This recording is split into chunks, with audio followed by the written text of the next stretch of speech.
We're gonna be gone soon.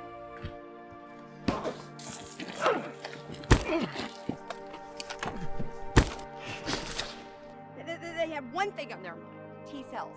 Over here.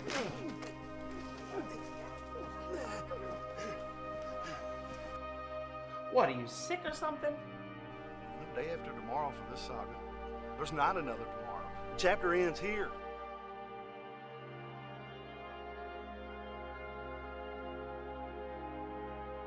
Locked in place. No infection at all. This blood doesn't have T-cells. It's biological. There's a ghost out there, handing out salvation. Oh, I love you so much.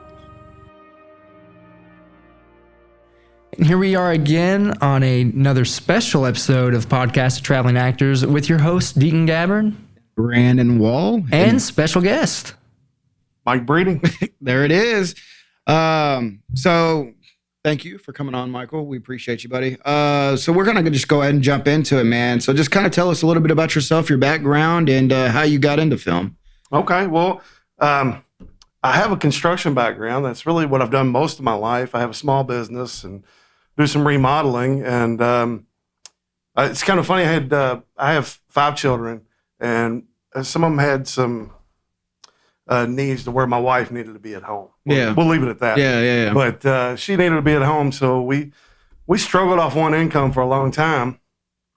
And as they started getting older and moving out, she decided to go back to school and become a nurse. So during that time period, I was used to having craziness. I married my wife when I was 22. She had 3 kids. I was just used to being busy all the time. So I'm sitting there just absolutely with nothing to do. Like, I mean, I can come up with stuff to do, but I just said, what do I want to do with all this free time with myself, you know? And I was hanging out with my brother. Now, my brother calls me with problems. You know, if he has an issue, he calls me. I'm supposed to be like the smart one, we'll say. I'm not that I'm smart, but he's not, you know. Yeah. He doesn't listen to this. Right. I'll tell him to listen to it. If he'll agree, he won't argue. He's like, yeah, you're supposed to be the smart one, dummy. But so we're just hanging out, drinking some beer, and I'm like, man, I don't know what to do with myself. I got all this time. I don't know what to do. And he said something great. He looked at me, he said, what did you like to do when you were a kid? Whatever it is, do that, you know? Yeah. So I said, I thought about it. I didn't know instantly. I didn't have anything off the top of my head. But I got to think about it. I remember as a little kid, we played in the neighborhood shooting each other with guns. And this is going to age me a little bit. They used to have, tires used to have inner tubes in them, like car tires. And so we would cut them up and make guns with those rubber bands and shoot them at each other and throw smoke bombs. And I love that stuff. Just everything using my imagination. And so I decided to take an acting class. And while I was at this class, it was Zan Daly down at Louisville Actors Theater. And she was really good. I had to do a monologue and had a one little scene with another guy that was mostly improv. And I loved it. It was fun. But I'm not going to say my monologue was good, per se.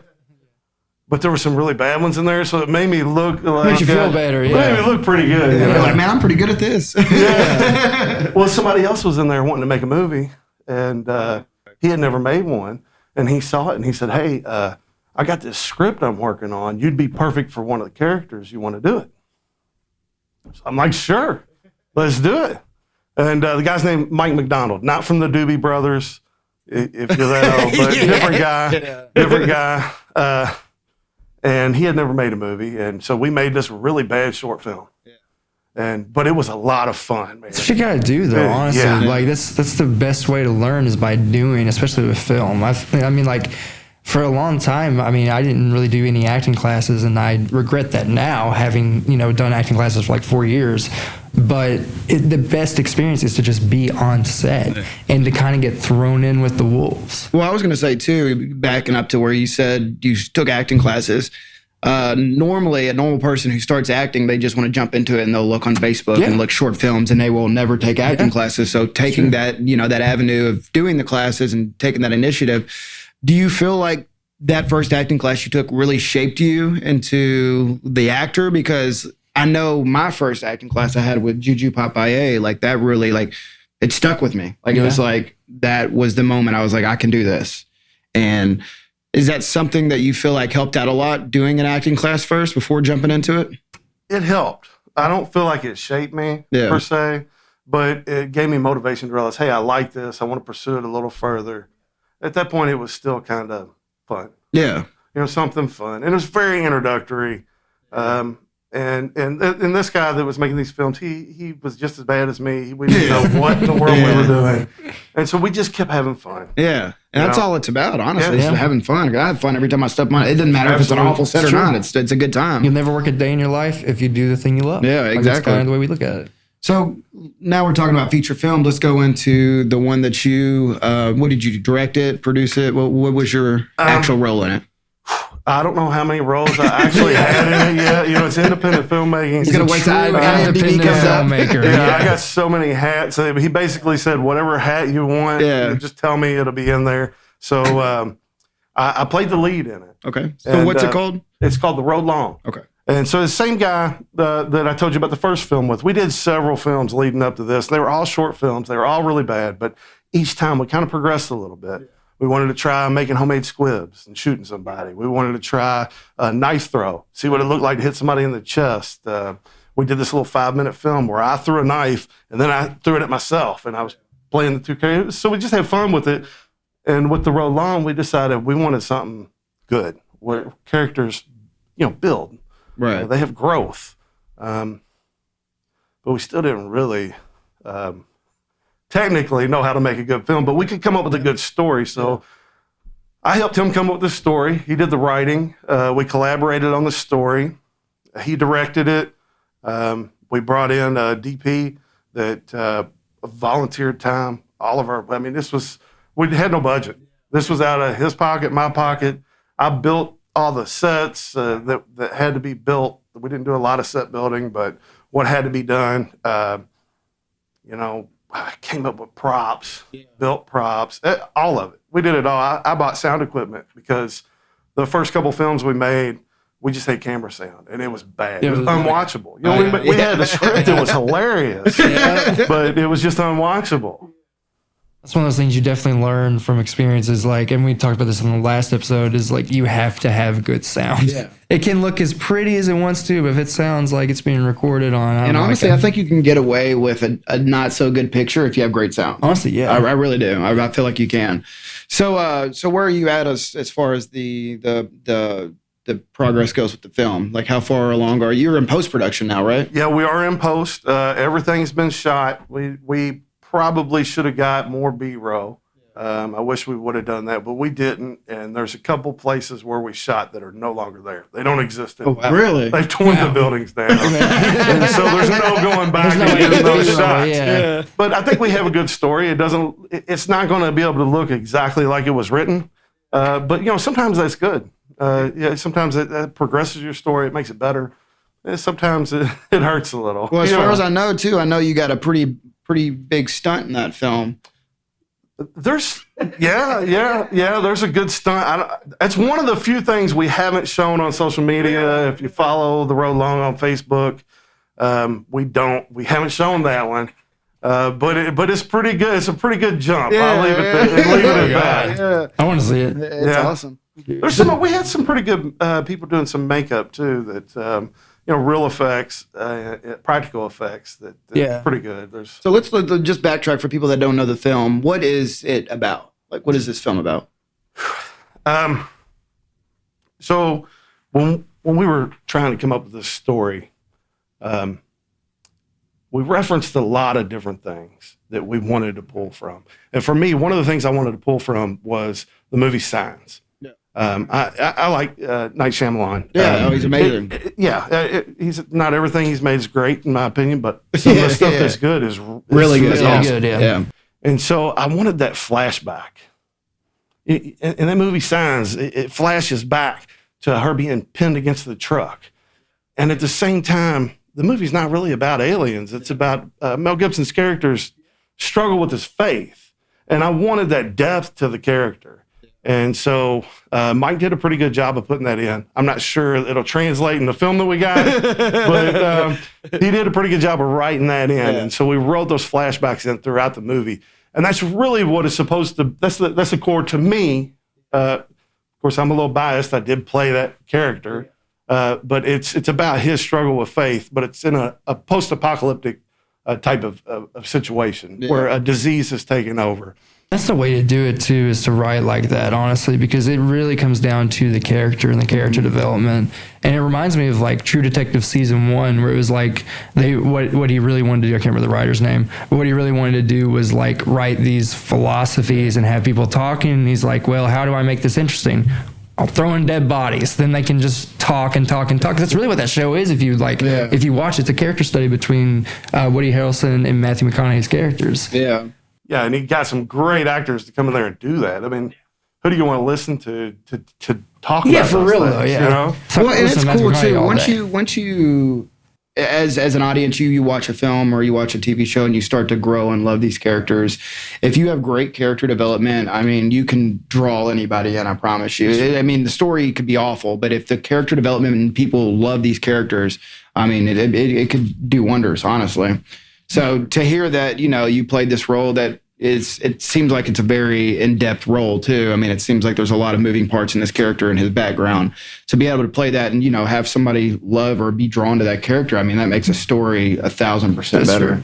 And I think it's also important to note that, especially for like indie filmmakers, it's really hard to, it's really easy to be down on yourself and be like, oh, I don't have the budget for this, or I can't do this. So you have to be doing things within your limitations, but also that feeling of like being, we've made our short films and feature films and stuff, that feeling of just having a released project is just like you actually, put your blood, sweat, and tears into that project, and now it's out there. I can't wait for you to feel that with the long run. Well, he's been telling me about it too. He told me, he was like, dude, we got to finish. He's like, I'm just so happy it's done, because a lot of people don't finish movies. Like they'll get them started, and then, they don't finish it. So just having that done is a huge accomplishment in itself.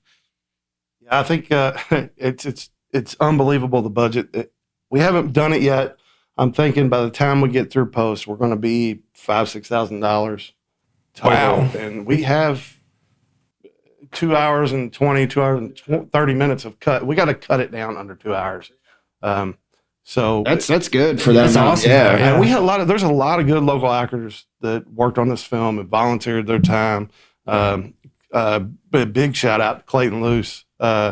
He volunteered his time, brought in his cameras, and made this thing look way better than what we ever could have too.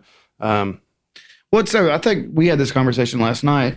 We were talking about how if you could get everybody in Louisville that are good at their craft just to pitch in and not have to spend any money, and you get like the best of the DPs, the best of the sound, best actors, best producers, whatever, and you get all these people together. I mean, you can make something amazing just by people just doing it because they want to. They love doing what they do. Yeah. So it seems like you got, pretty decent people that got on there and just wanted to help and just create something that was magic, which is awesome. I think, magic is a good word for it, because I don't know how good it's going to end up. It may be, it may not be, it may be. I don't know. I haven't seen the final product. I've seen it cut, and it needs a lot of work still in editing. But just to be able to finish it, just be able to say it's done. At the time, I had no idea. We're making a movie. It didn't mean anything to me. But now, looking back on it, and knowing a little bit more about the industry, and I realized how difficult it was just to complete that project. I can't believe now that we actually did it. Yeah, because you said that there was some time that you took off, a lot of time to film, because it was cold or something, or was it the wintertime? Yeah, and you couldn't fill the seam, and you had to wait for the next year to roll. Yeah, so I remember you telling me it was a while for you all to get that finished. That was almost 2 years. Yeah. That's insane. That's kind of like a broken valve. Yeah. Yeah. That's crazy. So you, Ryan mentioned too that you've worn a lot of hats, and you've said that you did that with the Road Long too. What do you prefer doing? Do you prefer producing? Do you prefer acting? Do you prefer writing? Like, what do you like the best? That's a good question. I love acting, probably the best. Yeah. There's something about being in front of the camera. There's a nervousness to it that is also a high, and if you can take that, and I've done a lot of speaking in front of people over the years, and every time I do that at all, in front of the camera, in front of people, whatever, there's a buzz to it. Yeah. There's we were talking about the last one, the first episode we just did, where I said that there's no other feeling than acting. Like it's just something that if you never do it, you will never experience it. It's a great feeling. It is. But what I really want to do also at the same time is direct, because I want control, a little more control over the story and what I get from actors and what I get.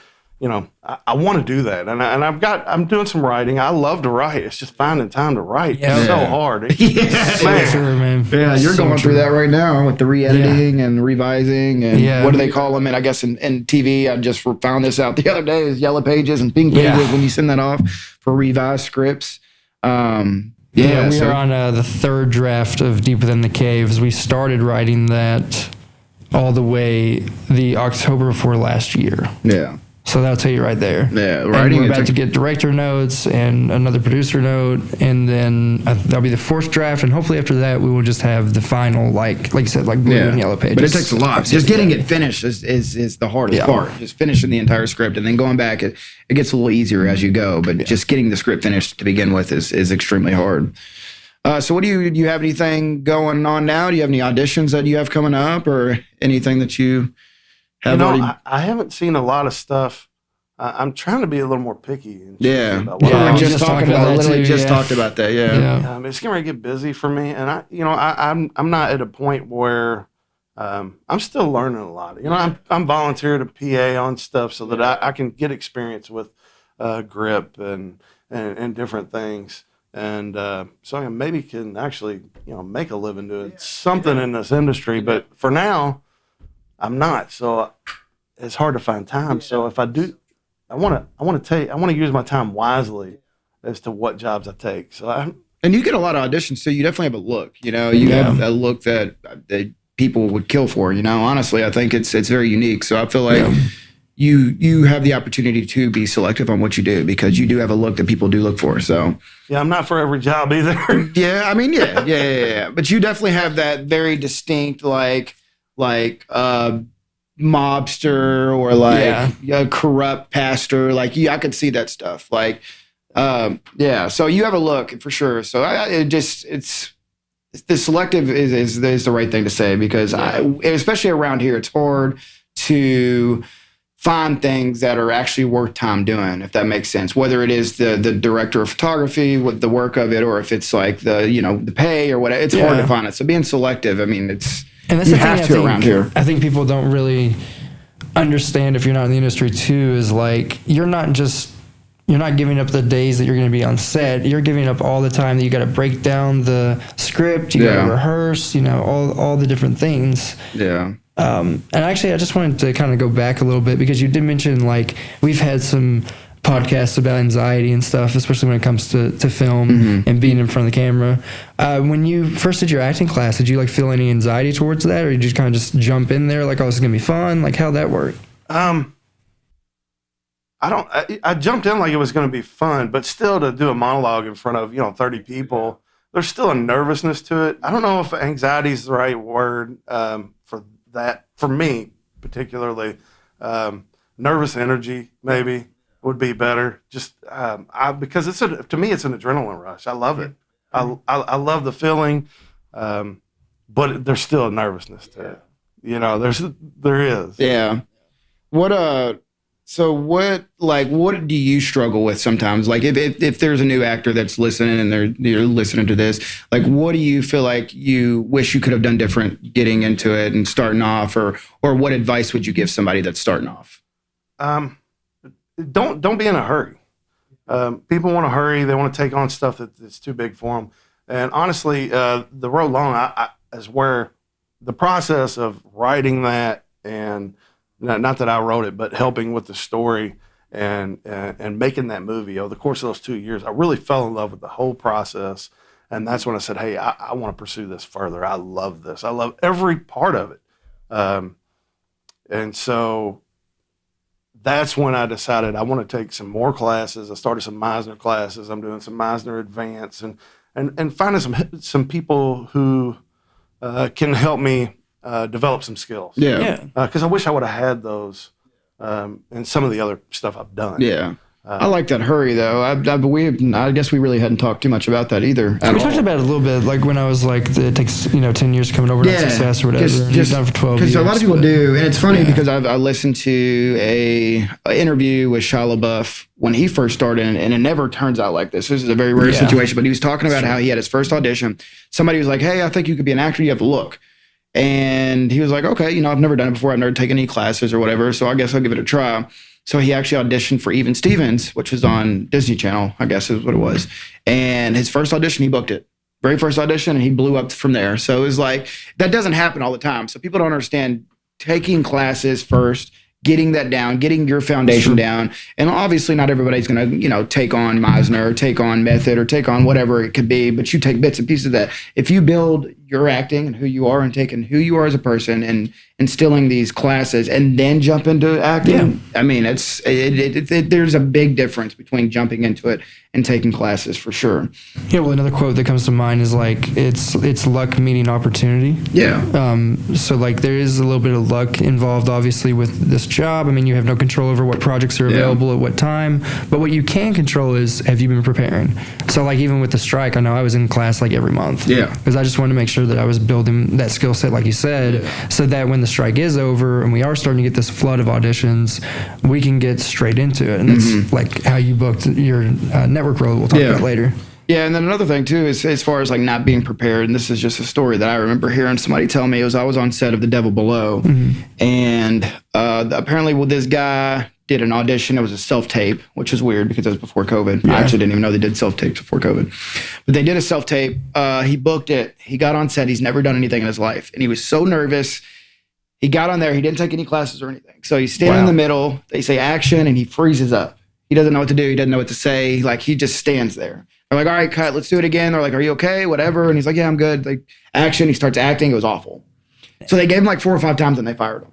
And they said they blacklisted him because of that. So being prepared is definitely something that you should do before you start getting on a big set like that anyways, because that, how terrified I'd be if I did that. Well, it's like we've talked before, like with these lower budgets, there's lower pressure and you can kind of play more with it. You can experiment more. Whereas like if you were on like a big studio set, I mean, you've got to have your shit together. There's not nearly as much time to mess around. Yeah. Back to your question too, I think it matters, what age you're getting into this.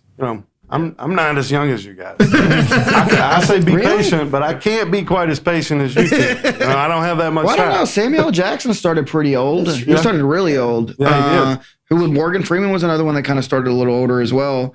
I think that, I don't know. I feel like if you look on IMDb, or not IMDb, Actors Access and stuff, a lot of those ages are older ages though. Y'all see like 50, 60-year-olds. I don't think age necessarily matters as far as like when you do start, I guess, acting classes at an older age, it does, I guess, matter a little bit, but I think it's the right time. Well, the great right thing person, about acting, the right opportunity. Sorry to interrupt you. The great thing about acting is like it's always going to be there. There's always going to be you might age out of your like type now, but like you're just gonna like right now I'm doing like the college frat boy and stuff. But if I can grow a beard, maybe like age a little bit, then I could start getting like the dad, like the young dad and stuff. And so like that's the great thing about acting is you're always going to be continuing to move forward to like these different and more, which is cool too. Like I mean like the best part about that too is like they're usually going to be more meatier roles too, because like your character has lived life, you've lived life now, so you can kind of relate to those experiences. And Betty White, she did it until she was 99 when she died. Like she was still doing it. I think more what I'm thinking is like kids. Because kids have opportunities. They don't have to be as patient. They can jump into school plays, and there's a lot of stuff available for them to get involved in. That is very true.